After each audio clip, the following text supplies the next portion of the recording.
It was really about making sure that I was healthier than I've ever been in order to play as deteriorated as I've ever been. Was it your intention, Rebecca, to almost make it feel like we had to wonder if she was actually faking the memory loss? I have no comments to that. You know, I think in the first episode, when you see her looking at herself in the mirror and touching a scar, you know there's nothing fake. And if you think it's fake, it's really bad acting. Is but early on, at first I was like, oh. Is it bad acting or bad writing? Well, at first, like in the first episode back, I was like, oh, this would be a very clever way for her to like kind of get information that maybe she wouldn't. It's supposed to tread on every territory. That's the whole point, right? It's a mystery. So if you kind of put all the platter in front of you, there's no secret dishes to come up with, you know? And like Rebecca said, like it's a mystery. Everything here is a mystery. Everyone is holding some secret. So everything that was happening in the before times, every line was, to me, could be a clue. Yeah. Everything, like every interaction, every name, every date, every code, confirmation number, anything. I'm like, what is that? Yeah, and that's, as an audience, you're looking for the clues. You are actually actively seeking to solve something that is a question for 18 or for whatever the world we're in. And for me, the greatest thing about this show is how people think that we, the creators and the writers, are a lot smarter than we really are, because we didn't really plan those code numbers to mean. We did actually, the first code that gets entered into like the vault door was supposed to be it was supposed to be. Can you imagine if I remembered it? Wouldn't that be like, then I was afraid. Was originally supposed to be the date that everyone went into the silos, and then it was like, no, that would mean they don't go in until 2039. And I don't want to do anything where we've got to have future cars. I hate shows trying to do future cars. Oh God. Getting these things together, and then we do a little change where like, this doesn't work. And then you don't realize the ripple effects that your comment has. Well, maybe you realize that now. But it was such a good comment, and it made the show better.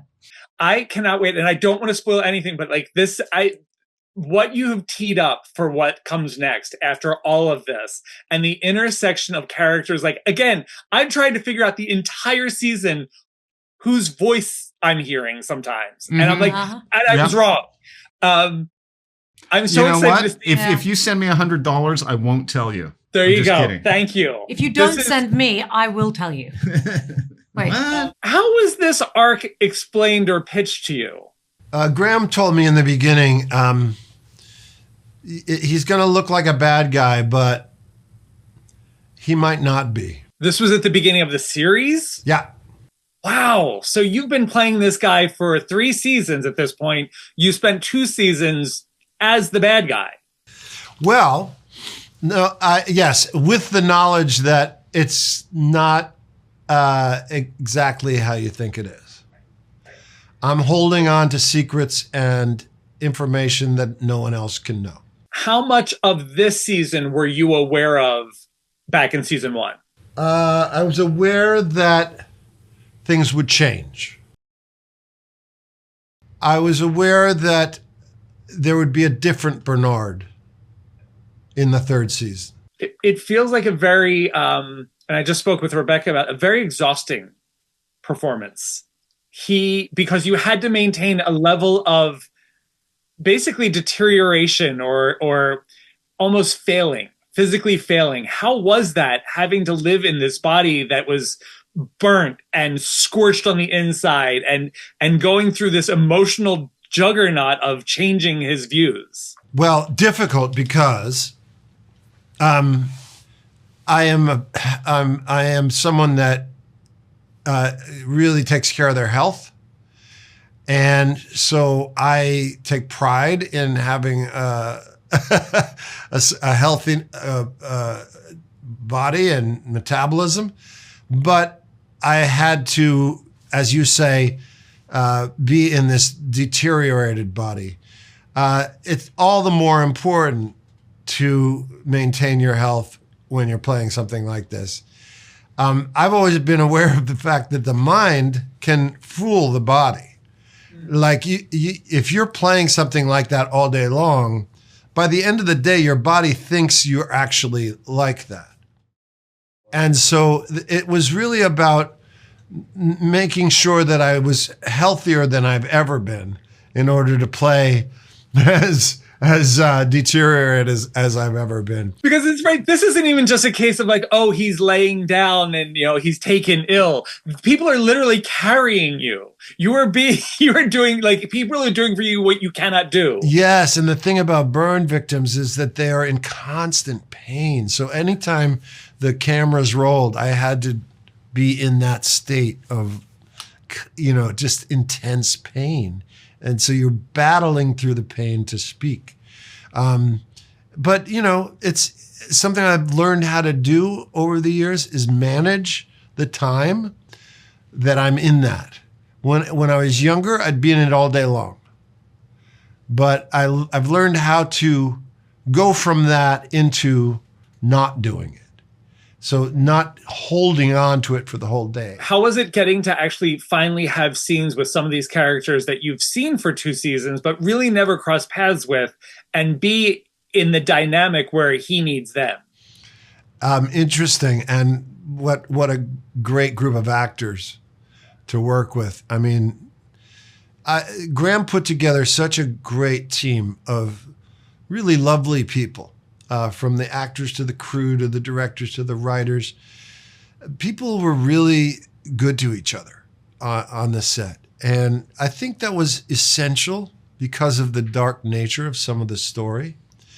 If we had been with a bunch of malevolent people, it would have been the worst experience ever.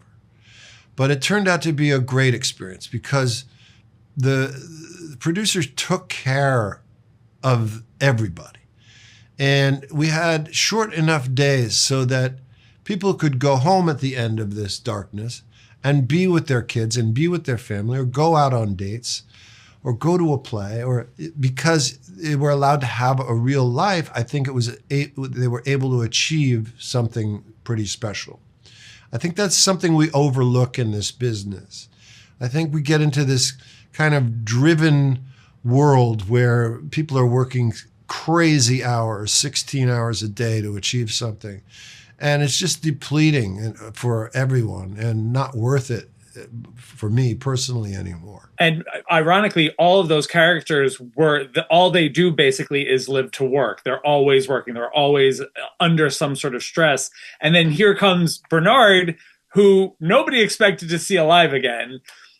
And over the course of the episodes that we have him, their viewpoint changes a little bit. We start to see a softening of opinions about him, especially with Martha. And I, as a viewer, also began to soften towards him. Because we do live in a world where, like, people need to be allowed to change their minds when they've been wrong and move into seeing the light, basically. Do you feel there's like a validation of Bernard by the end of this season? That people like you did almost get a redemptive arc? Yeah, I believe that's why I did it. That's what I was playing. I believe everyone is capable of change. You have to be willing to allow it to happen, and you have to be humble, and you have to be able to say, which so many people have difficulty saying, I was wrong. I was wrong. And I think what Bernard realizes after there's a complete shattering of his worldview. Everything he thought was true turned out to be a lie. And what happens when you go through that kind of change? That's what I found so fascinating and interesting about playing this arc, because Bernard chooses to tell the truth and chooses redemption. And that, I think, is always, for an audience, inspiring to see. We're given, as you get older, you realize there's 2 paths ahead. One is stubbornly holding on to everything I've done in the past, saying I was right, becoming an expert, and demanding respect. Or going forward and saying, I might not have been right about everything. I can still learn. I can still evolve, and perhaps I can become purer or a better person because I have this humility. And I believe that's the wiser way to proceed in life, because I've seen a lot of bitterness and anger on the other road. You, Common, and Rebecca shared most of your scenes together in the past 2 seasons. And in this season, when you guys do get together, again, the dynamic is very different. The power structure is different. Did you guys get that first script, and think like, oh, this is going to be so much fun because everything is different now? Yeah, and it allowed me a great arc with Rebecca's character and with Common's character. It was such a joy to work with both of them, and to be able to come to a understanding and a peace through Rebecca's character, again admitting that perhaps I wasn't right, and admitting fault, and the ability to say, I'm sorry. I think it's something that we yearn for as human beings, to that redemption. Let me tell you, I thought Sims was tough. He is nothing compared to his wife. Yeah. Very much. Camille is, how did they explain this arc that you were going to be on? Because she takes a ride. Yeah. Well, I remember Graham pulling me aside. I think we were at like a barbecue, and he kind of broke a few things down about where she was going. And it was mainly about the fact that their team was going to peel apart, and that she was going to essentially take over. And I was petrified immediately. I was like, can I do this? I don't want to get it wrong. I don't want to let people down. I've built this kind of, this narrative already. So now she's going to like completely peel off. Like, how am I going to do that? But yeah, I was so supported, and it was so fun. It was a real challenge, but it was an exciting challenge. She was our hope for him. Like, I mean, we looked at her as like, she can get him back on track. She can fix it. Yeah. she's doing the best she can. Boy, were you wrong, right? But how is it for you getting to shift gears and play a version of this character who, very much like Bernard, sees life in a very different way after the events of the first 2 seasons? Yeah, it was. Is it you? Yeah. I love that. Like, I really love, like, because, as you said, like, you probably interpreted Sims and was seeing in the first 2 seasons, like, man, what's up with this guy? Like, this guy, he is just judicial. He will kill. He will do this. He will be a part of the lies. And, I personally I'm not attracted to people like that. Like people that just adhere to all that they're told and then try to enforce it on other people. I'm not into that. So I was hoping that my character would have some type of redemption, some type of like revelation, and it happens. It happens in its own way. And he's re-identifying himself in many ways, just, becoming part of a new movement, at least figuring out who he is in that movement and trying to just continue to save people. But it's a different path that he's taking to save people. But at the same token, he's also vulnerable too, because he's showing like, man, he want to save his son. He want his son to be, all right, their child. He's dealing with the loss of a marriage. Really, it's not, technically lost, but if you like in a relationship, in a marriage, and y'all lying to each other the whole time, you manipulating each other, I mean, what is it? So it's a lot to play in that, and I was excited about that, and it's enjoyable, as Alex has said, to just be able to be in that as an actor and go through those things and actually get into the moments and see how you feel in the scene. Well, it was so interesting because of everything that they were dealing with outside of their home, right? when they came home and they had that conflict, it was all reflected in their son's behavior. He was seeing the fracturing of this family. Yes. And he was acting accordingly. But all along, we still rooted for you guys. Like, I was rooting for you guys to get it together, if only for the son. Yeah. But that change that you talked about, where it's an earned change. Yeah. You know, Sims evolves, but it's earned. But what he sacrifices or risks is the cost. And that's his relationship with Camille. We see that Camille is also not so completely firm in her stance. She is willing to change as well. Yeah, I mean, that's the thing. Like when we were going through this season, it was something to know, like, okay, Robin and Camille have had this dynamic and we know who each other is. We there for each other. And then to go through a season where you're looking at your partner and saying, man, what are you doing? Like, why would you make these choices? You know, like we've established some things and you know better. It's almost like you know better. And to see her making those choices was like hurtful. It's also, it gets you angry. Gets, you know, like you like, well, who is this person now? And that was part of Camille's journey. And, you know, as the season goes, you don't know where she'll go with it. You don't know, like, and I like that, as you said, sometimes people look at and see like, oh man, this person is they doing the toughest things, but then you know, doing some bad things, but then they do something good, so you root for them. Yeah, because I mean that's human beings. Like, I got friends that I know, and shoot, let me say myself, I've done some things that people would be like, man, I don't like him for that.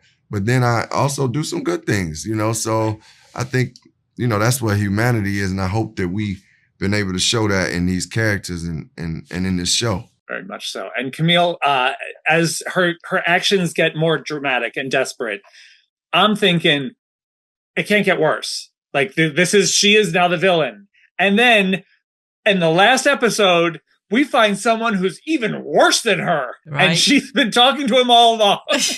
Absolutely. And I think that's going back to what you were saying earlier as well. On top of that, it's like, you know, that's what we wanted people to feel, was that conflict and you know, not to get too comfortable with one line of and one path of where they're going, because that's what's great about Silo. It turns on a dime, you know. So and I wanted to make sure that questionable morality and you know, the struggles of those decisions were not lost on Camille. They weren't, you know, and so that reveal then kind of justifies everything that she's been going through with it. And I remember asking when we wrapped the previous season, asking Tim Robbins for advice going into this season, and the one thing he said was doubt in private, and that's all he said. He was like, doubt in private, firm it the rest of the time. And I remember keep hanging on to that. Like, so she always looks like she's got this, she's hard-faced, you know. It's like, oh wow, Camille's switched. Right. But then seeing that unraveling outside of that, yeah. They're brought into a wild storyline that fills in huge gaps for viewers of the show. Like, it's all being put out there as to like what happened, what led up, and who are these people. And along the way, they don't exactly click. You know, the whole joke is that it was not a date. Their first meeting was not a date. Did you realize playing these early on that we were actually going to fall in love with them and want them to be together? And then when we got them together, we would be absolutely devastated by what happens? Oh. It's yeah, I think that's really nice. I think we knew that was our task. And we kind of, and because we share, I think, taste and like, and yeah, we sort of had an idea for like how we wanted to do that, and by like just delaying it for as long as possible, making it as real as possible, like not buying into that love story like too early, and just like really make them fight for it a little bit. Well, Helen's tough. Like, that's what I love. Daniel's also like, Daniel's no puppy dog. He can, he's the one following her to second locations and whatnot. You know, So, but like she's not giving this guy an inch. She is not letting him. And then when we get to see this happy life that they head into, again, I'm just going to say, watching them go different locations at the Silo debut, yeah. I was like, no, don't go too far away. That's so great. Yeah, I think that I think Helen is really good at meeting people and getting a read on them and just putting them in that box or that pile. And I think with Daniel, what we saw in season 2 is she goes in going, okay, so he's a politician. I already know the type. And then she meets him and it's like, okay, never mind. He's like a nerd. And then he surprises her again with this Pez, and it's like quite tender, quite a strangely tender thing to do. And I think that he just keeps her on her toes. She really struggles to pin him down, and I think that she's not used to being sort of taken by surprise like that. All right. Without spoiling anything, how do you think Helen's going to feel about Troy and what he's been doing in her absence? Oh my gosh. No, it was really interesting. I feel very close to Helen, and Helen is essentially me. And it was really interesting watching the show, because when I watched episode 10, I just went, oh God, Troy's awful. Helen would have hated Troy. And it was really kind of sad to see. I remember I came to set and I got to see you work, and I was immediately like, I don't like it. I liked Daniel. I don't like Troy at all. And I think Helen's response would be the same. Ashley, how do you feel that Daniel is going to feel about what Troy has done? If he ever finds out, you mean? Everyone finds out. Every secret comes out. Yeah, I think maybe we'll chat it in a year or so. I look forward to it, because that is a lot of stuff to deal with. Yeah. And but I'm also kind of excited for this. Like, I feel like season 4 might be a bit more romantic than we've ever seen, because he's trying to get his girl back. Wow. We shall see. We shall see.